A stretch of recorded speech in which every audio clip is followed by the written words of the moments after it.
Game Changer with Vicki Abelson. Ta-da!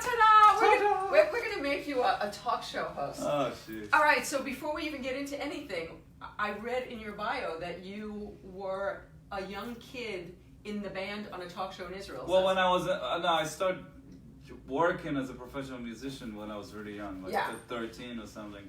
We're going to talk about that. But maybe 15 was when I really started to work. You slacker. Yeah, I know. What were you doing for those 2 years? Nothing. You know, but when I in my early 20s, I was in there was a big TV show, like a really successful talk show, and I was in a house band. You don't remember? No, I do, but it'll sound stupid when I say it in Hebrew. What? It's I think Rishon Babidul, like first in entertainment. Okay, so was it like the Tonight Show of Israel? Kind of, but it wasn't every night. It was on a weekend. Okay. But it was super popular. Like people used to recognize me in the street. So it was like Saturday Night Live, kind of. Yeah, at the time, yeah, I would think, probably more like that than it was. The concept was the Letterman show, but it wasn't every day. It was like on a weekend. And Friday was the night. Host like a really charismatic, funny person? Yeah, and as it's a horrible, tragic story about him. What was his name? Dudu Topaz. Okay, his name was Dudu. Yeah, it's I don't know if you should get into it, but if anybody wants to, it's a horrible story. Wait, what? He ended up killing himself, but he was an egomaniac guy, nice dude, and pretty talented. But when his stars started to go down, he started to lose it, and he hired people to attack entertainment figures to get his gigs back or to. What? Yeah, it was. Somebody will do a movie about it one day, and they found out that it was him, and they got him in jail, and he killed himself. It was awful. Oh my God! Yeah. How long ago did this happen? Maybe 10 years ago. Oh wow. Yeah, it was like a big deal, cause he was on the top of his, like he was one of the most popular people in Israel, and then he got older, things started to fade out.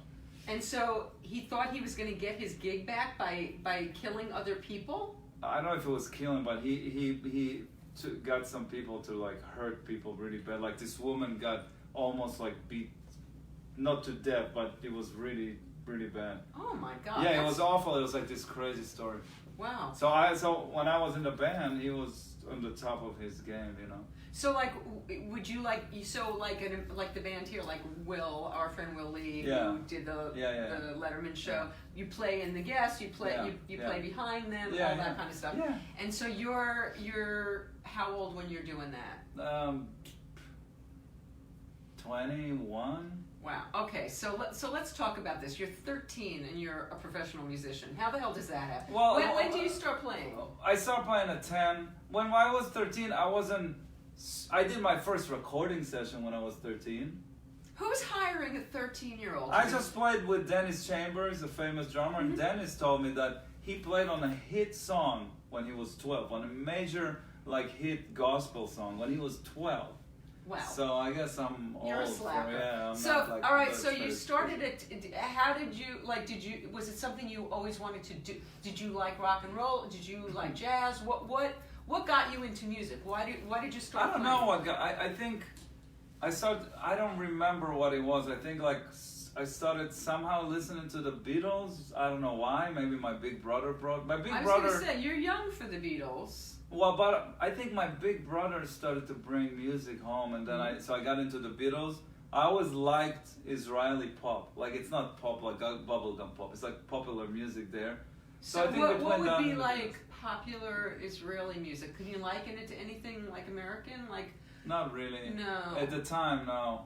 But it had its own thing. Some of it was heavily influenced by rock and stuff like that. But it was also influenced by I say Eastern European. I would say in musical term, harmony.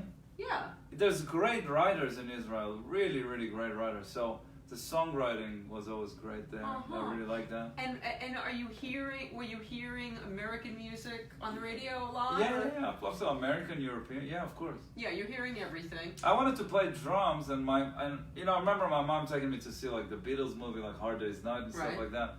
And then I wanted to play drums, and I was hitting pots and pans. And my mom already was looking for a teacher for me. That was when I was 10. Okay. And then I had a friend of mine that was studying guitar, and I till this day, I don't know why, but he says like, yeah, just come to guitar lessons with my teacher, you know. So I went to his lesson, and after that I started to study guitar, and I remember not really liking it. Really? Like, I remember I wasn't really into practicing in the beginning, but at the same time, my brother, that's 5 years older than me, at some point he started to play bass a little after I started playing guitar, and he started to have a band, like a high school band, and his friend was actually a good songwriter, and they were into the Beatles and stuff, and he used to come to our house and play, again, Beatles songs and stuff. So that's how I got into it. Like, he started to show me actual songs, you know, and I started to play that. And then, so that was more fun than the stuff you were learning in lessons. Yeah, I think so. Yeah, I can't remember exactly how it went, but I remember that I wasn't into playing guitar. It was just like I went to this guy's teacher, and then I started. But you read, because I was watching you. No, I read music. Because I was watching Not you great, when you were playing. Well, I was watching you when you were playing last week with Will Lee and Steve Ferroni and Jeff Young, and then Billy Gibbons got up with you guys, which was crazy. Yeah, that was cool. That was so crazy. But you were reading charts like on some of those songs. Yeah, a little bit. So okay, so you get the guitar. You're 10 years old. So what's the what pushes you to? Because obviously you had to practice a lot to get to where I don't know what pushed me. I think what happened was, I don't know what pushed me really, but I think what happened was I started to play, and I started to get into playing songs, and then I remember my dad brought this like really shitty bass amp for my brother, and I plugged in, I had a little pickup for my classic guitar and plugged into it and started to play loud for like rock, with like trying to, you know, play with Israeli rock bands on the radio, and then I was like, okay, this is something. But then my brother had that band, so it was really inspiring to me to see that. And then at some point, I don't know why, he started to bring jazz records home. I guess he had a friend that was a piano player.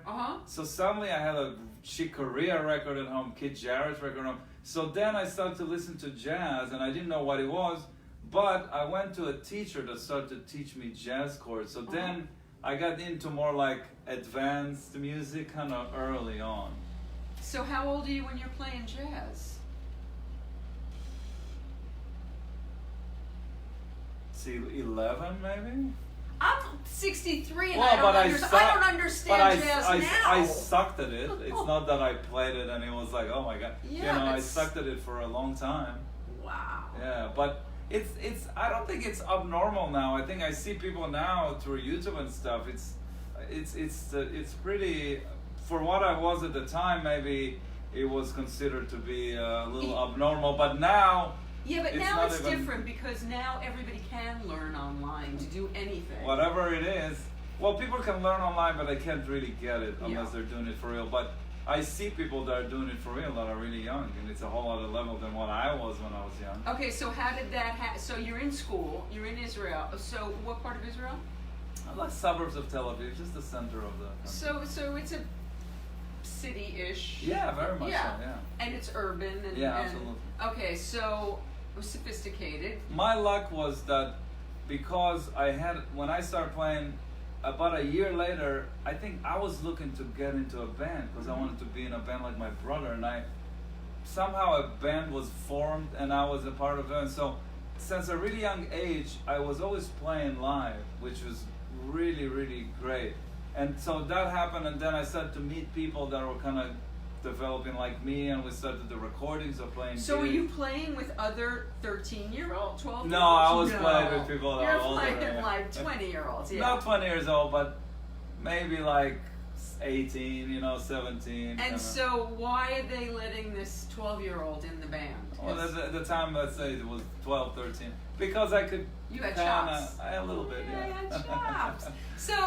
So here's this little kid. Yeah. You can't play in bars, in clubs, right? No. No, but in Israel, when I was 15 or 14, there was like all these like little bars that were in corner of streets where it was kind of bar restaurants, but I connected with a couple of friends, people that were actually living in Tel Aviv. Some are actually famous guys now in Israel, but at the time we were kind of the same age, we were closer to the same age, and we all started to jam.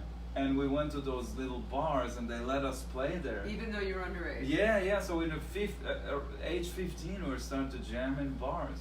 So what at age 13 was your first professional gig? What did that? It wasn't professional. I had a band that was a kids band, but we started to play in army bases and stuff like that. We had a producer.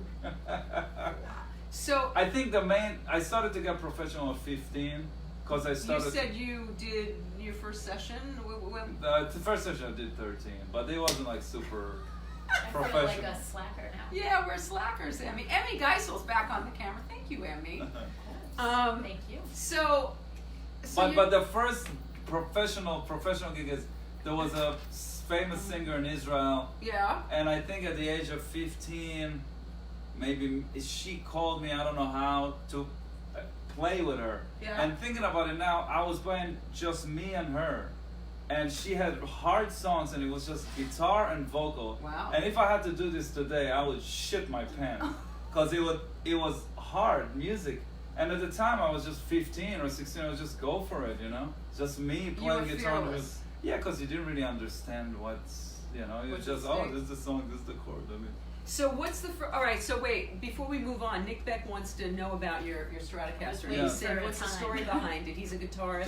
The story behind it is it's a custom shop Strat 58, and the story behind it is I was not looking for a Strat. Well, I always look for guitars. But How many guitars do you have? I don't have that many, maybe 20. Only 20. No, but it's not only, it's like acoustic, electric, banjos, whatever, blah, blah, blah. Right. But I don't collect. I just try to get the good ones, and that's and like a good you buy the ones that you play. Yeah, absolutely. Yeah. So this one I went by. I was in New York, and I walked by Sam Ash, and I went inside. Sam Ash doesn't exist anymore, does it? No, it does. Oh, it's Manny's is the one that went into business. Left. Yeah. So I went to the store, and I saw this guitar and a couple others, and I always tried those Fender custom shops because sometime, if you're lucky, you can get a really good one. But you have to check like 100 to get like one really good one. Yeah. So I played this for a second, and I was like, wow, this is really good. So I told the guy, hey, keep this for me, I'm coming tomorrow. And I brought my other guitar, and this thing kills all my other guitars. Really? Yeah, it's freaky. So immediately I was like, here's my credit card, whatever. So when you travel, can you travel with one guitar? Yeah, I only travel You with only one. travel with Well, here I have two, because I came to do some session work and stuff. But if you only do one flight somewhere, you can travel maybe with two guitars in one case. But normally I'll fly with one guitar. And you just came from Cuba. What were you doing in Cuba? Well, I came to LA. We're in LA now. So I came here to do a bunch of work here. And then I had to go to Cuba for a couple of days because there was a jazz festival there, Havana Jazz. And there was this new band that's kind of forming, And we had our first gig was at that festival. Wow. So we were there for a couple of days. We rehearsed, and then we did a gig. And so what have you been doing? I saw you at Molly Malone's. Yes. So when I came a day before. We played Molly Malone's. That's a band that we've been doing on and off for a while. It's a fun band. Yeah, it's great. So I did that, and then what else? And you guys play both coasts? Do you guys play both coasts? Yeah, we even played Japan. We were in Asia a couple months ago. Oh wow. Yeah. It's like a kind of put together thing, but it's basically me and they bill it as Wheelies band. Yeah. But it's not really what it is. It's me and Jeff Young. I called Jeff and we're like, let's do this, and I play with Will all the time and with Ferroni. So it's like kind of a combination of people, but they just put it under Will's name because when we went to Asia, it was under Will's name. But it's really not his. It's kind of like what's a celebration. The band called? There's no name. There's no name. Not a real name. Like they call it Wheelies, whatever. They just needed to put some name for it, but there's no real name for it. But how long have you guys been playing together? In that specific situation, in different, it's hard to say because we don't do it regularly. But like you've been playing with Will for years. Oh, I've been playing with Will for like I don't know, since 2002. Okay, so we're going to talk about how you came to America now, all that. Okay, so you're a teenager, you're 13, you're 15, you're doing session, which is so ridiculous that you're doing session work. You're doing session work. It's pretty traumatic when I think about it now. Now, are you screwing up in school? Are you good in school? No, of course. Yeah, you're screwing up in school. Yeah. Did you graduate? No. No, not high school either? No. No. But this just goes to show you that there's different roads to success, because you've had tremendous success. And is that a regret or no? That I didn't finish school? Yeah. Only on the social side of things, like not on the brainy side. Okay, so what was that like on the social side? You were a kid. Well, here's the thing. Yeah. Israel is a pretty, it's open in terms of the culture and stuff, but it's also very, what's the word for it? Backwards? No, it's not backwards. It's like there's everybody. If you're different, you have a hard time there. Like you go to school, you're a good student. You go to the army, you try to do the best you can in the army. Then you go to university. It's like a very kind of regimented. Yeah. Yeah. And if you're not a part of that, it's not always great. It might have opened up, but at the time when I was there, so you're an outsider. Mm-hmm. So are you hanging with other music? Well, when I stopped going to, I stopped going to school after Pep Metheny group came to play in Israel. Yeah. And I went to see that show, and I went to see a clinic. I was 16. Yeah. I went to see a clinic, I went to the show, I saw 2 shows, and I remember after I saw the show, I went home, I didn't sleep that night, and that was it. After I pretty much stopped going to school, I was like, okay, this is what I'm gonna do. I didn't think I'm going to do it professionally. I just thought that this is what I want to do because this is what I like.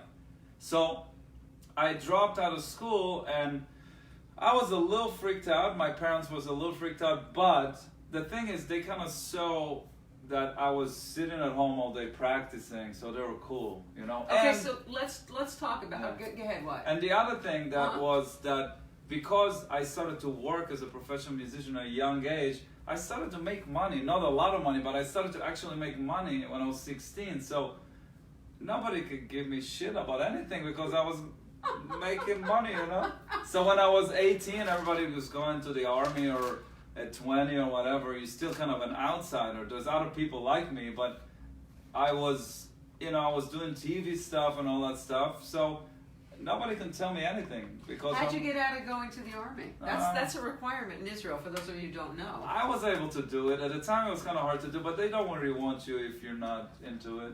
Really? At the I thought it's the law. It's the law, but you can get away. I know a lot. Me and a lot of other people. I was already professional when I was 18. I was already professional. Like I played with some known artists there, and it wasn't. So did they just let you slide because of who you were? No, they didn't let me slide. I had to kind of get some assistant to kind of make sure they understand that I'm not going to do it. And then I went to this committee where there's 3 doctors, and they sit in a room, and 2 of the doctors looked at me and goes like, okay, I guess you're going to go. And this one doctor looked at me and goes like, I know you're okay. I'll give you 2 years to think about it. And they gave me 2 years, and after 2 years I came and they let me go. It's kind of a process. I don't know if now it's the same. I don't know. All my relatives in Israel all served. I don't know anything. Everybody served, but I know a lot of people that don't, especially artists. The army wasn't for me at the time, and not even today. But I'm not good with being told what to do. You have an axe, not a gun. Yeah. So what? So you're sitting home, you're practicing. Obviously, you took that very seriously, but you've got natural gift. You don't just have chops like that at 13 unless you've got. Here's what I think about this. I think the talent is to be able to work hard on it. That's as much of a like the natural gift that I have is some natural gift that probably a lot of people have, but the talent is to actually be consistent and to work on it. Because I know people that were way more talented than I am, that had like a lot more. I'm not that fast. Like I have to work on everything I do. You're very fast. No. But I'm saying I know people that are really fast. That like they see something, they grab it, they play it. Like it's for me, I had to work on everything. But they didn't get so far because they were lazy or because they were nutty or all that kind of stuff. So the talent is only one aspect of it. The other aspect of it that is as important is the hard work. Hard work, yeah, and being consistent with it and not giving up and not getting dark, blah blah blah.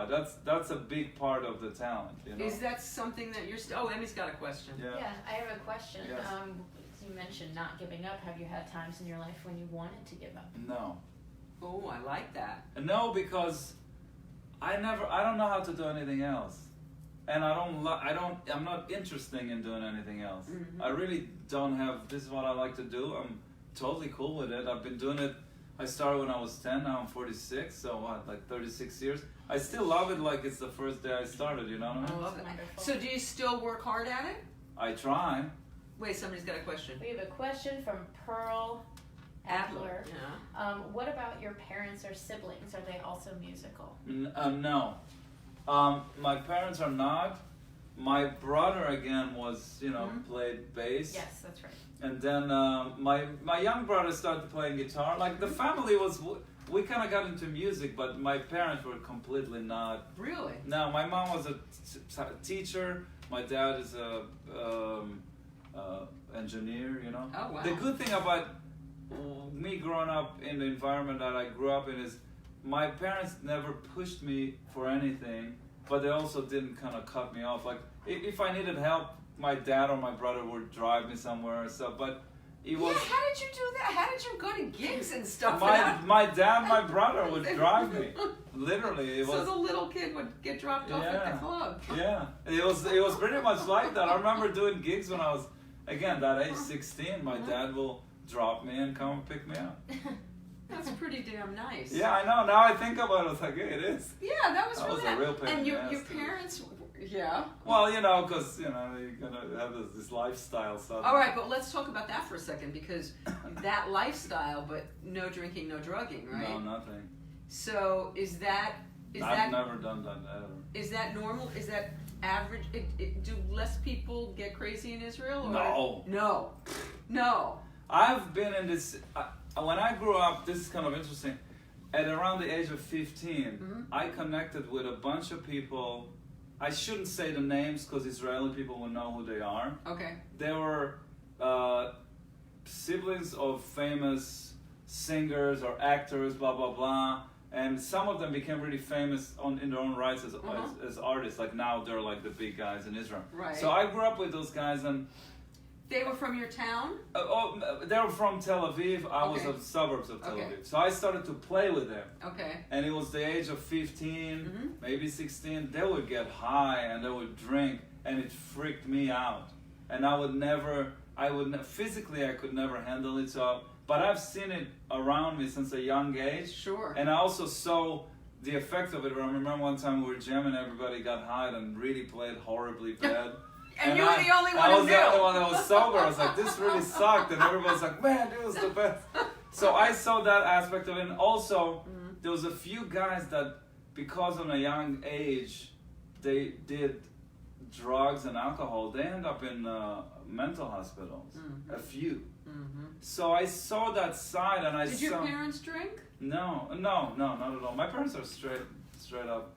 But so I saw that side on a really young age, and it never actually freaked me out. The first time I saw a friend of mine with a bong, it really freaked me out. I wish it would have freaked me out. Oh, there you go. Pot was my drug of choice, but I'm long sober, 18 years off pot. Yeah. We have another question. Yeah. From Pearl. Has it been hard to break into the North American jazz circuit? North America into the... A bit here, but yeah. we're going to... Pearl, that's a great question. We're going to talk about how... Yes. So let's go to it now. So at what point do you come to... At what stage in your career are you when you decide to come to America? Well, I moved here when I was 24. It was in 96. Okay, so by 24, you're already a celebrity in Israel. I wasn't a celebrity, but... Well, you're on a talk show, you're the band, but I was a celebrity. Okay. People recognize me in the street, but I wouldn't go like, oh my God, this is... They just go like, hey, this is the guy from... Because I played on a lot, not only on that TV show, I played on a lot of other TV shows. There was actually... I remember there was Friday nights that I was in 2 shows at the same time. Was it one studio?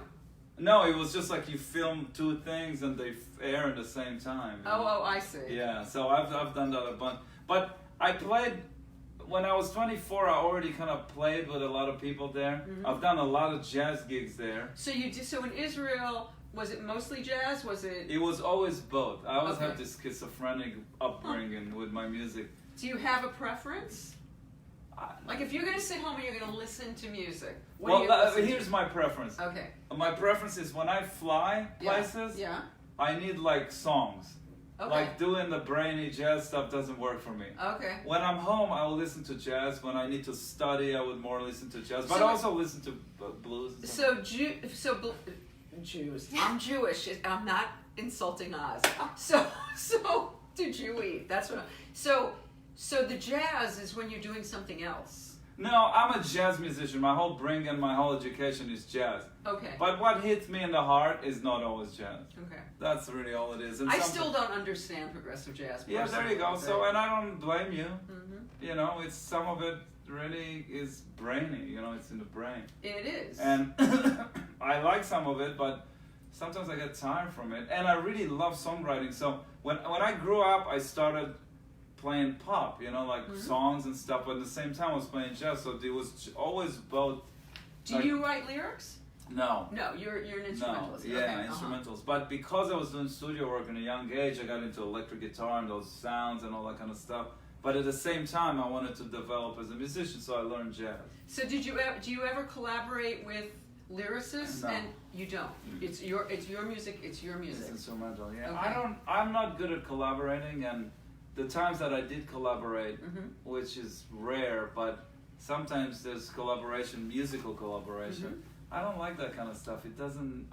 It ends up sounding a certain way, and it's not as deep as I would like it to be. Like when I'm by myself, I can kind of dig in deeper than, you know. Who were your guitar heroes?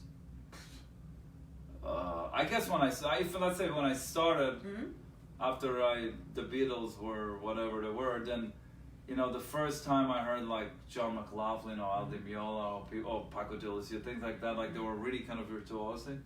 Then I got into that, and then, you know, Pat Metheny, John Scofield, people like that started to come in, and then Alan Holdsworth, and then I went to a teacher and I wanted to play like that, and he goes like, you know, you gotta learn the basics like jazz, and I guess what's the word for it? I was kind of open enough to go like, okay, I don't like it as much, but I'll learn it just because it wasn't, you know, I liked kind of rock and stuff like that. So I started to study jazz just because the teacher told me to, and then I got into more like traditional jazz, like Wes Montgomery, Jim Hall, Kenny Burrell, Grant Green, and at the time I wasn't really liking it. It was just like, oh, this is what I need to do, so I did it. You know, you're young enough to kind of, and then I started to really like it, of course. So, and then I got into Hendrix, and I was going to say, you have some Hendrix influence. No, of course. And you can, and a little, you know, when you start to you can Eddie Van Halen out. I was never a shredder, but I love Eddie. You're not a shredder, but you have that ability. I have some. I saw you do a little of that the other night. Yeah. So it was kind of like. And the blues, like who what blues artists? Well, at the time, the one that really got me into the blues was Stevie Ray Vaughan. But then after that, I realized, okay, there's Albert King, B.B. King, Freddie King, Jimi Hendrix, Clapton, you know, it's everybody. Jeff Beck, Eric Johnson, it's everybody, really. So when I grew up, it was in the 80s, so yeah. It was kind of funny because if musicians will understand it, but I was really into shredding, like 80s shredding, so like Steve Vai and Van Halen and people like that. And then at the same time I was playing bebop.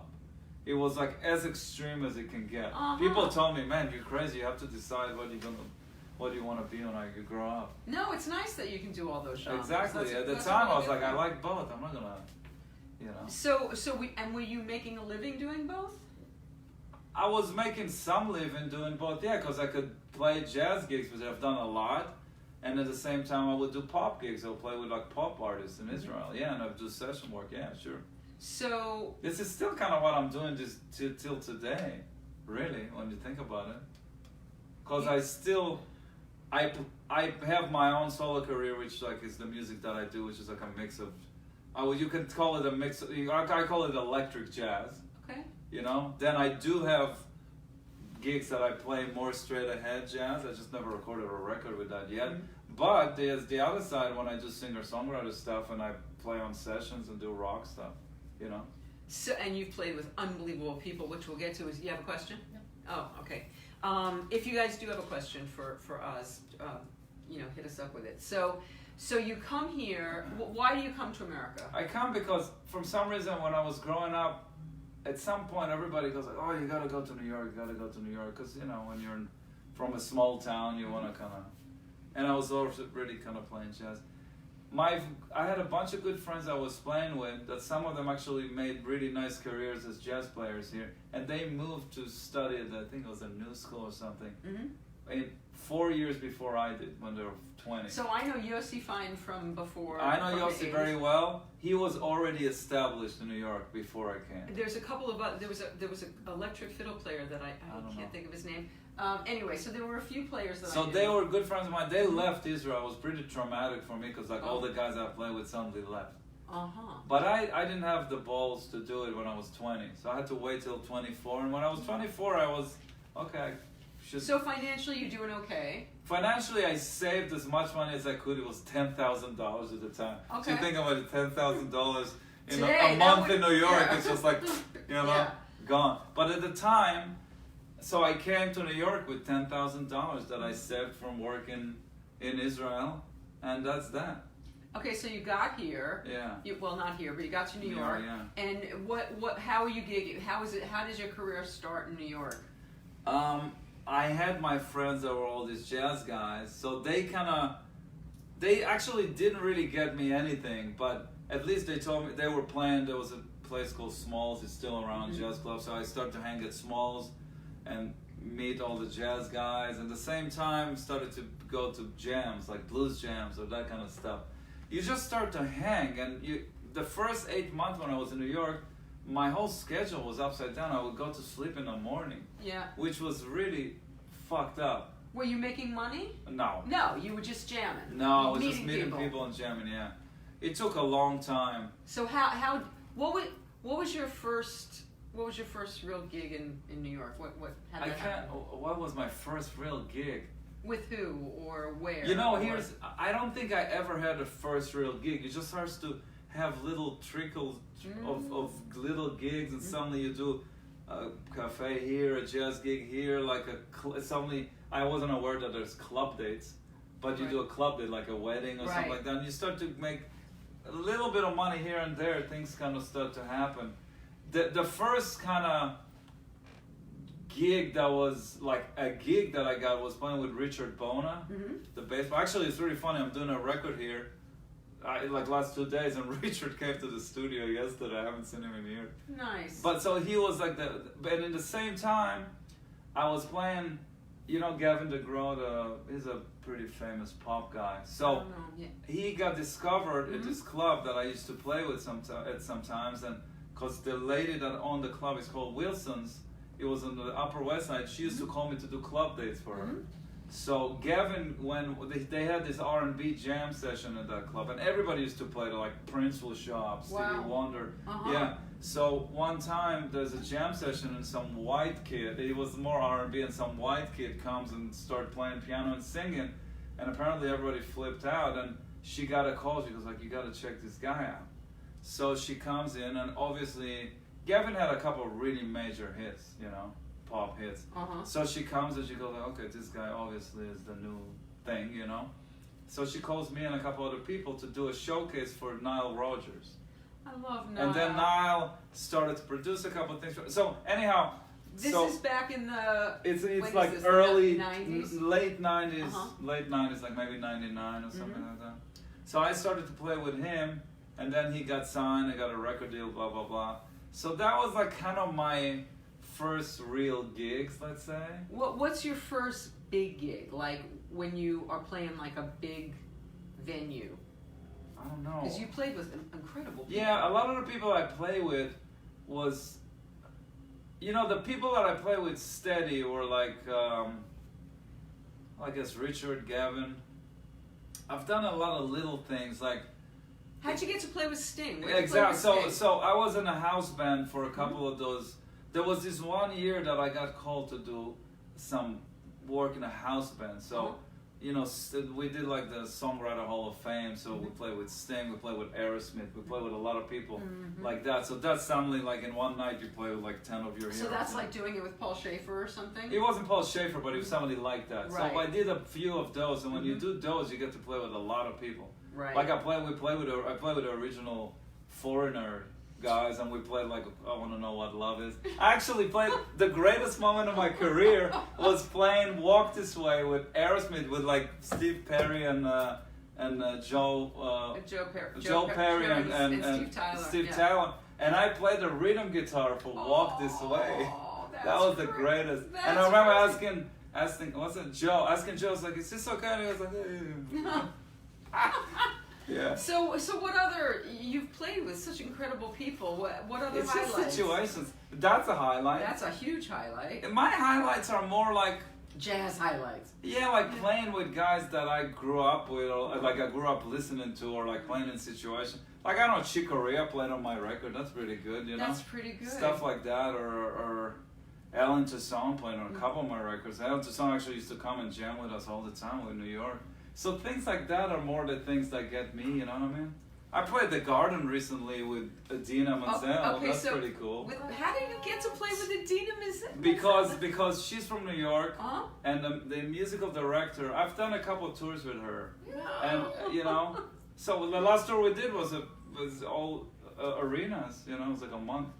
So it was, Idina Menzel is selling out arenas? Well, it was her and Josh Groban. Little Josh Groban. Wow. Exactly. So it was a bizarre situation, but it works. And her musical director is in New York. Most of her band is in New York. Not all of her. Some of her band is here. So he called me. They needed somebody like kind of last minute a year ago. So he called me, and I was free, and you know, it pays really well. So why not? It has to be kind of cool to be playing Madison Square Garden. It was really cool. We did like all arenas for a month, and you play the first arena, you kind of like, oh my god, it's like you rehearse and you go like, I actually had a lot of featuring solos and stuff. Yeah. And I was like, oh man, I gotta get my shit together. There's so many people, I can't mess up. And then you do the first gig and the second gig, and then you go like, kind of like playing in your living room. It doesn't really matter. At a certain point. Yeah, and then we did all those arenas. We played the Forum. And you kind of, the Forum was really cool because it really feels big. And the Garden really feels special. Yeah, the Garden's pretty special. Yeah, it is special. It really is. Like, that's actually the coolest place I've ever played, you know? I would think so. Yeah. It's got incredible history. Yeah, so that it was like, there's some energy there. I was kind of... And so what about, have you played a stadium? No. I can't even imagine. Actually, I did. Well, yeah, I bet you have. No, I played. You played festivals, right? Yeah, but that's not a stadium. Yeah. I did play a stadium. I played a small stadium one time. I was a part of a house band in some. It was the Dalai Lama. There was a thing for the Dalai Lama, and he was talking about peace. Like there was something, and it was a big concert. And I somehow got called to be in a house band. So that's where, you know, I don't know, play with Sandborn, Cyndi Lauper, and a lot of like these pop artists, you know, because you just back them up. Right. So that was in a pretty big, it was a stadium. I don't think it was like one of those 80,000, but it was one of those big football kind of outdoor. Yeah, that's pretty cool. Yeah, and the funny thing about that is we all met the Dalai Lama, you know, which was kind of cool. Yeah. And then when the show was starting, the band was in this kind of big U or C kind of thing, and I was the last one in a row, and he was right next to me. And when we were meeting him, everybody asked him questions, and then I remember Cyndi Lauper asked him, "Do you like music?" And he goes like, "No." and she seriously, and she asked him why. She goes like, "Cause chanting and all this like meditation, that's all music." Goes like, "No, it bothers me when I do it. It's internal." So when we were playing the gig, I'm playing, and the Dalai Lama is right next to me here, you know, sitting, and he didn't know what to do. We were playing, and he was just looking at me and laughing.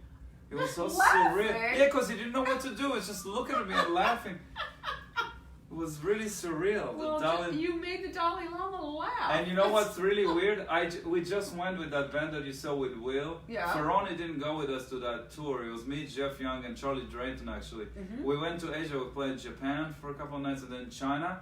And me and Charlie was in the same floor in the hotel. And we go in and we look at it, it's like there's some security in the corner of our floor. And it was the Dalai Lama. Oh. Did you go in and talk to him? No, but I think me and the Dalai Lama had a thing, you know? It's the second time in my life that he was like right next to me. You could say, do you like music yet? Oh yeah. You want to jam?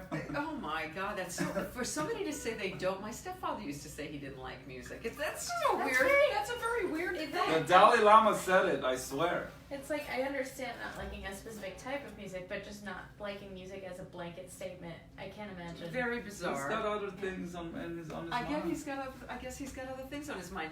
What's it like when you go to Asia? Like, what's the reception like? You're playing in, well, you're playing. We play jazz club. What I do is most of my career is my own records. I have 10 solo albums. It's wrong on your website. It says 8. You have to update it. Well, I just the 9th is getting released in a month. Okay. And the other, I actually have 9 solo albums, and I have a side project that's called Ozone Squeeze.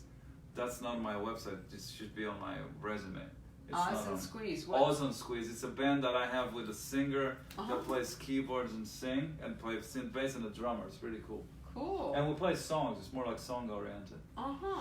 So basically, when I tour, it's mostly I do that. So it's jazz. So when you're touring, you're doing your music. Yeah.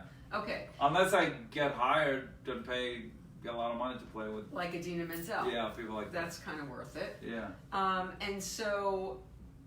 And then you also are teaching, and you do master classes and stuff. I do master classes. Like now I'm here, I did like 2 master classes. I teach, like people can come to my house if they want to study. I do online stuff. I'm not like a teacher.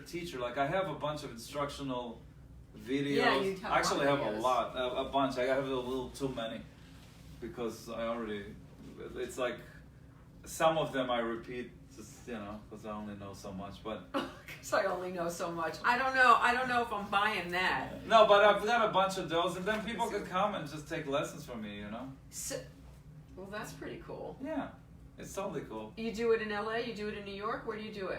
When I'm home in New York, they come to my house. Here, I do more like master classes, So like where would you do a master? I did one today at MI Music Institute. I did one like a week ago, 2 weeks ago at USC. So if you're doing a master class, what kind of wisdom are you sharing when you're doing a master class? I just try. Some of it is just proper music. I usually talk about theoretical stuff, and I try to get really basic and focus on the stuff that's really important for the kids, for the students to focus on. The problem these days is because of YouTube and all the information that we have, it's hard to be focused, and it's hard to be focused on the real good stuff, So I just try, from my experience and what I know, I try to get them to be focused and show them like what I practice on, or like stuff that they should focus on. Okay, so if you can talk to our viewers and say, if somebody's out there and they aspire to have a career like you have, what does their day look like? What does your day look like? My day doesn't look like anything. It depends on what I do. I don't practice as much as I used to. I have plans of practicing, but because I get busy doing stuff. So you're human? It's good to know you're human. Yeah, I'm human. Emmy and I were just talking about that on the way over here. 2 days off, I didn't do anything. Yeah, I binge-watched TV last night. I binged, I got like 2-3 weeks ago, I got a call. I freaking binged, I watched like 2 or 3 different TV series. Did you watch anything good? My son just watched The Bodyguard last night. He's screaming about it. You see I don't know. I saw, the last thing I watched was Ozark.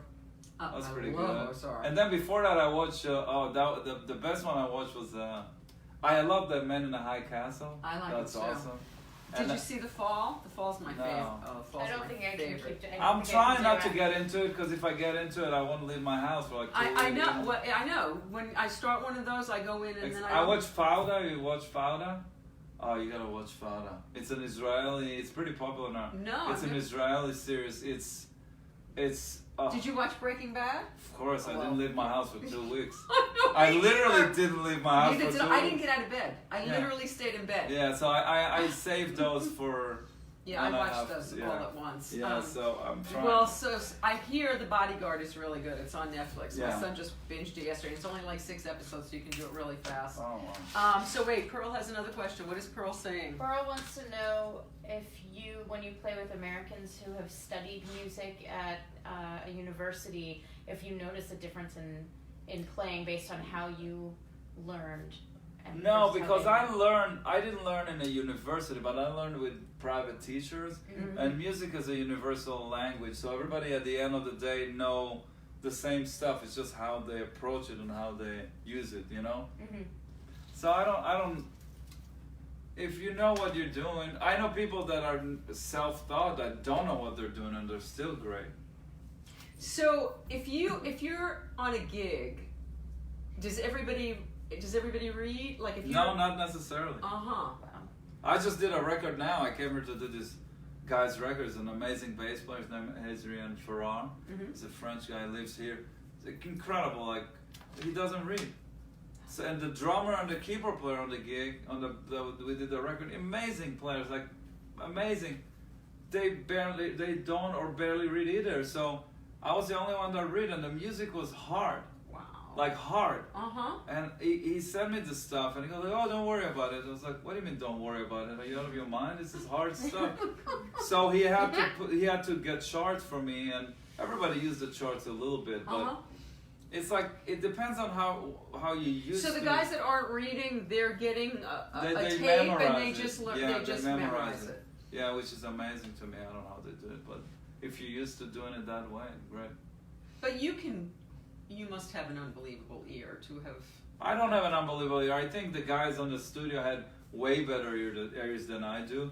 But I know harmony and I know melody, and I've been doing it for a long time. So like if you hear, let's say somebody is sitting across from you and they start to play something, you can mimic it back. Not always, maybe. You know. What's hard for you? Everything. Very humble. I like that. I'm not humble. Well, what's easy for? What comes natural to you? What comes most natural? Are you talking about music? Yeah. I think the thing that I'm lucky to have is because I started doing session work at a really young age. Mm-hmm. I got used to playing in a studio with a click and playing with players that were better than me. So my time is good. It's really good and it's very natural. I remember when I moved to New York, I was doing this gig with the saxophone players, Arnie Lawrence. He was one of the founders of the New School, and the drummer was the drummer for the Spin Doctors. So at the time I was like, oh my God, I'm playing with, and we were doing this gig, and at the end of the gig I was like, oh man, you got great rhythm. Like I played rhythm guitar. So that's the thing that kind of, because I grew up. That's your zone.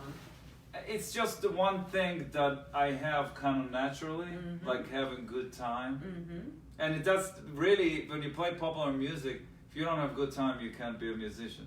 So I think that's very important. That's something I talk to students at when I do master classes. But that's not something you can learn, is it?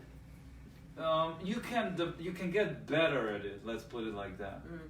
If you don't have good time, you should probably not be a musician. Yeah, that's probably good. But you can develop it, and you can get better at it. Like most people, like I didn't have a good time like I have now when I moved to New York. You know what I mean? But it was good enough that I could, So how much of your day still is about practice? How much do you play? It depends on the day. Sometimes I don't touch the guitar. Sometimes I'll noodle. Sometimes I'll. So do you mostly, like your guitar was out when we came? It was sitting my guitar's always out. So you're gonna noodle while you're doing. Yeah, absolutely. You're gonna be noodling around. Yeah. So you're going to NAMM tomorrow. Yeah. And who are you playing with at NAMM? I'm playing with that bass player we're doing there's a bass bash thing. I usually don't go to NAMM match unless I have to. I don't like it. It's not my thing. I don't need anything from any company, so I don't need to be there. You have endorsements? Yeah, and I don't, whatever I need I can get, so it's not, I don't need to be there. Like last 2 years ago, I think they released, like there was 2 signature pedals that some companies released, so I had to be there, obviously, for that. But this year I'm doing something for Line 6 because I use one of their pedals and I've been using their stuff forever, so they asked me to do it. So if there's something that I need to do for somebody that is real, then I'll go. But I'm not into going and playing in some booth to show off my, it's like against my nature, so I feel like a clown, you know what I mean? You know, really, it's like. So how about the? But I would play concerts. Like what I'm playing tomorrow is a concert at night. Oh. One time there was that Dario did a concert, so I played that. So I'll do that kind of stuff, but I can't do that show off like booth thing. I've done it a bunch of times, and I don't know. It's just like unmusical. It goes against my nature. But so what's the social? So you started so young. We touched on it. So but we didn't go there. How was your social? I mean, you're a kid. It was fine. Like socials, like in terms of like friends and stuff. Yeah, in terms of. It's totally fine. I never. You were like the kid though. Oh, with the bands I always played with people that were older than I am. It's kind of weird now that I'm in an older age that I still play with people that are older than me or in my age, but it was kind of weird when it started to switch and I started to use people that are younger than me. Yeah. I was like, shit. That's nuts. So is there anybody out there today that younger whose music you like? That you're, oh, there's plenty. So what music do you like that's new music? Newer music? Oh, no. What are you listening to? I listen to everything. Do you? Absolutely everything. I listen to a lot of pop. Like what? Like what pop? I don't know. I like Katy Perry. Okay. I like pop. You know, like I don't know, Rihanna. Some of the R&B stuff I like too. Rock stuff I love. Like who do you like in rock? What do you listen to when you listen to rock? Or who do you? I'm spacing out now. If I had my phone in front of me, I would go like blah, blah, blah. There's your playlist. Yeah, exactly. Is there anybody that you haven't played with that you'd like? Yeah, plenty of people I haven't played. But I've never played with Herbie Hancock, Wayne Shorter. I never really played with Chick Corea. He played on my record, but I've never really played with him, like play. Yeah. There's plenty of people that... Anybody in rock that you'd still like to play with? Many. I know I'm putting you on the spot. We need your playlist so you can look. Yeah, I gotta look. But you know, like I love to play with Steely Dan, James Taylor, like Sting, of course. What'd you get to play with Sting? It was one of those awards things. And so, did you play a Police song? No, we actually played a Elton John song. He was inducted to the Hall of Fame, so we played one of his songs. It's pretty cool. That's pretty cool. I met Sting a bunch of times. Because I know all his band members stuff, but I never done his gig because he's, you know. Have you ever done or sat in with the Fab Four, Will's other? No, because we play Beatles music. You know? Yeah. The Beatles music is not your thing? Oh, it's totally my thing, but they're playing it like it's not a jam kind of thing. Right, they're playing it by the book. Yeah, I saw them do the White Album in total. That was intense. I know. Yeah, it's pretty wild. Revolution '9, pretty. Yeah, that's they did pretty that. Crazy. That was fucked up. I told crazy. Will after I've seen the first time, I was like, "Did you really do that?" He goes like, "Yeah." He really did. So, all right. Well, so if people want to check out your music, how do they find your stuff? They just put my name on whatever. On YouTube or whatever. YouTube or Spotify or all those evil services. And what are they going to find when they go to your music? They're going to find jazz? They're going to find my solo albums, which is, you can call it electric jazz. It's basically groove music with jazz and blues. It's really a mix of everything together, you know? But it's improvised, so it's like there's a lot of improvisation. So I play a lot of guitar. And I write everything. So when you write everything, what about the other musicians? Are they? I tell them what to do. You tell them what to do. Yeah, but I hire the guys that I really like, and I know that I tell them what to do to some degree. I go like, okay, this is the song, this is the part, this is the vibe, and then because they're brilliant, they make it sound. Because someone like Will Lee can just go off, and Anton Fig, who you play with, can just go off and. Yeah, so that's when you hire guys that you like, they'll interpret it the way hopefully you like it. And if you don't, then you tell them no. That's not it. That's a part of it. So is there anything beyond music that you haven't done in your life that you'd like to do? I'm sure there is, but you're happy? Yeah, it's like I'm cool with music. There's so much to do with music. I don't... You know, people go like, you don't travel? It's like, I travel all the freaking time, but I don't travel. You know, I travel as a musician, but right. He's like, you're not interested in, I don't know, taking a trip and taking a vacation? I was like, not really. Because you're on planes all the... Yeah. I tried to take... Last year, there was this a really cold front that came to New York, and it was so cold and I couldn't take it. I was like, I'm going to take a vacation. I'm going to go to... I went to Florida because I had some friends. I really suck at taking vacations. I didn't know what the fuck to do with myself, you know? So I'm not good at that stuff. I'm cool going out and playing, and then I'm cool being home and... How much of your time is playing and how much is downtime? When you tour? Or just in general, like, if you go out on a tour, how long are you going to go out for usually? Well, it could be a week, it could be 2 weeks, it could be a month. With my own stuff, it's never more than a month at a time. There's a lot of downtime, but a lot of the downtime is traveling. A lot of it. It's actually, when you're on tour, it's mostly downtown and traveling. Like the plane is just like an hour. Right. Some famous jazz musician says you get paid to sit around, not to play. The plane is like the bonus, you know. It's kind of that with actors too. I mean, most of the time they're sitting around waiting for the next day. Yeah. So that's what it is. And so downtime, so you binge some TV. What else? Yeah, when you're on tour, when I'm on tour, I can't really properly practice. I just noodle on the guitar and I just stir the TV or something, you know. Yeah, but to be honest, it depends on what kind of tours you do. Like if you do tours with like more like pop stuff, then it's a different kind of thing. But when you do the tours that I do with my own band, like the jazz tours, it's pretty hectic. It could be pretty hectic. Well, why is that? Because you know you can be in a different country playing a gig every other night. Wow. Yeah. Wow. So there's. Have you ever done theater? Have you ever done like a Broadway show? I've subbed on some. I never got my own. I've subbed. Is that something you'd want to do? No. That's not a good gig? Well, here's the deal. Because you can't improvise. No. I don't mind that at all because I do session work and stuff.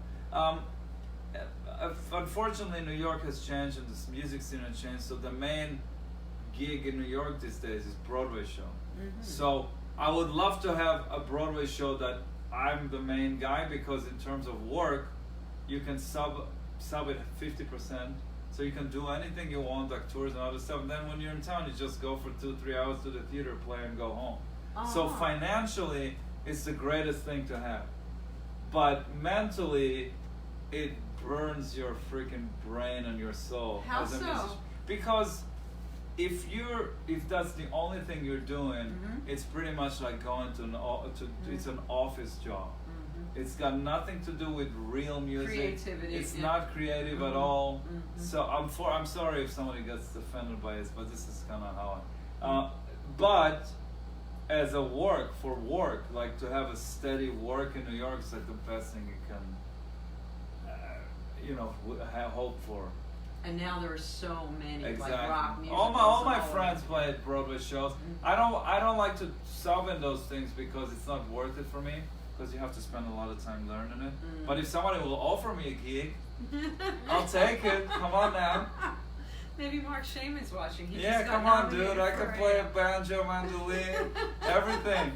Do you play? Oh, so you play a lot of string instruments? No, I can fake it because I do studio work. You know, I read. I play the usual stuff that everybody else does. Nothing special. Oh, I don't know about. Well, I can do. I have specialty things that I do, but I wish you could play. It's very frustrating because Oz is staying in a hotel while he's here, and so there's no amp. So I didn't even think about that to try and grab one for you, so that you could play. Or whatever. But or come to see a show. That's way better than YouTube. So do you have any shows coming up that I have a whole. If you go on my website, I'm back in New York next week. So where are you playing in New York? Just like I have a steady gig where I play the bitter end every Monday night. That's been going on for a gazillion years. Who do you play at the bitter end with? Different people. Like it depends on what I do. And then I play the 55 bar also. It's like a little more jazzy, but I do that. And out in LA?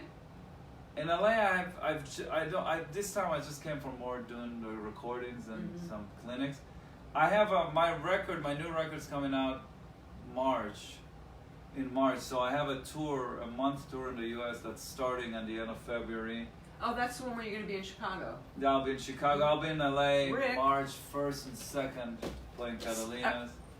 Catalina's a nice club. Yeah, I play it all the time, sorry. And speaking of Rick, I'm gonna give a plug to Rick Smolke, who is an angel of this show, and you can noodle while I do it. I have a noodle. And that's right, you haven't noodled at all. So I was telling you, if you need anything, liner notes, anything like for you. tissues.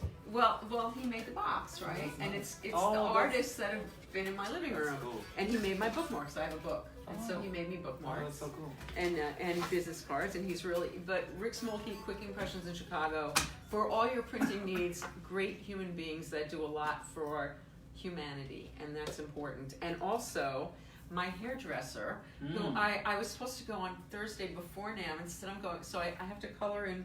Oh God, anyway, I miss you, Nicole Venables of the Ruby Begonia Salon. I love you, and you see what her hairspray is called? Fuck off. Fuck I off. love it. Oz was asking if he could say fuck on this show. Can I get through a show, Emmy, without saying fuck? No. No, that's like the hair product that's made for you. I'm surprised. It is the hair product that's made for me, and you can get it at friendsbeautysupply.com or at Ruby Begonia Salon. And Nicole, I will see you on Saturday morning. I can't wait. Oz, I wish you could play us out. He's kind of noodling us out. Noodling. I'm not good at playing by myself, so it would be well, that's what he said, but that's a whole nother story. Thank you so much for doing this. I saw Oz play at Molly Malone's 2 weeks ago. Will Lee had invited me to the gig, and Steve Ferroni and Jeff Young, and they're both going to be doing the show. Will did it a few months ago. But anyway, as soon as I saw Oz play, I attacked you. Okay, I need you on the show because there are a lot of musicians who watch. Do you know Steve Postel? Yeah, of course I know. Okay, so Steve, when I used to run the Rock and Roll Cafe, he was one of the first people I met 35 years ago. He was playing with Pure Prairie League at the time, or something. He was one of the first people that I sat in and I met in New York actually playing. He's a great player, and he's done it all, and he's done it his whole life like you. And he started out doing Broadway shows and doing that kind of thing. That's how but he's been able to do what he does. And sure. Yeah, and it's you guys are an inspiration to a lot of people out there. So if you have your little wrap up of advice for an artist. From what I recall from what you said, hard work. I think the main thing is don't worry about everything, especially not money. Just do what you love. It'll be worth it. You know? I know it's kind of a little reality hits, and then you go, okay, but I need to make money. But really, like, people that do what I do, they do it because they love to do it. You know what I mean? Are you rich, Oz? No, fuck no, I'm not. No. But you're able to live your life. Yeah, I have a great life. I live very comfortably, you know what I mean? I don't have any debt or anything. I'm fine, you know? But I like doing what I'm doing, and I think that's the thing, you know, you just have to, it's not always great, you know, there's ups and downs, and are there times when work gets lean? Yeah, absolutely. That happens? Yes. It does. So if you want to do what I do, be a musician or anything that has to do with art, it's ups and downs, and you just have to deal with it, you know. And it's not always fun, but it always somehow works out. I think everything does always work out, and I think I'm a 12-stepper, and we believe that rejection is God's protection. So if we don't get something, something better is coming. I have to say, like, Steve Ferroni once was interviewed on the Drummer magazine, and he goes like, "Do you have any advice for young musicians?" And he thought about it. He goes like, "Well, never get married and pee before you go on stage." That's very good advice. I know, that's fantastic. Pee before you go on stage. That's really good advice. I guess it would be a shorter show if you didn't do that. Oz, thank you so much for doing this. Thank you. I look forward. I'm going to go look for you at the show tomorrow night. Oh yeah, at awesome. NAMM. Okay, cool. So if you're down at NAMM, so what? It's not my band. I'm just playing with somebody. The bass bash, whatever the fuck that is. Best bass. Bass bash. Best bass bash. We'll look at it on the NAMM schedule, and Oz will be there. And we'll see you next week. Next week, Steve Ferroni. Steve Ferroni will be here, and not here. We won't be in Oz's hotel room. I brought him the Cuban cigars from Cuba. Did you bring him? Oh yeah. Ooh. He was like, oh man. Nice, sweet. All right, so we'll see. Emmy, thank you so much for doing this. Of course, Love you. thank you. And we'll see you next week with Steve Ferroni. And also coming up is Burt Young from Rocky. Did you ever see Rocky? The movie Rocky? Yeah, well, Burt Young played Paulie in all those movies. Oh, that's so Burt cool. Young's going to be with us in a couple of weeks, and Jeff Young is going to be with us. And Issei Morales, I'm coming for you. I'm not letting you go. Hopefully in 2 weeks, Issei Morales. And thank you all for being here. See you soon.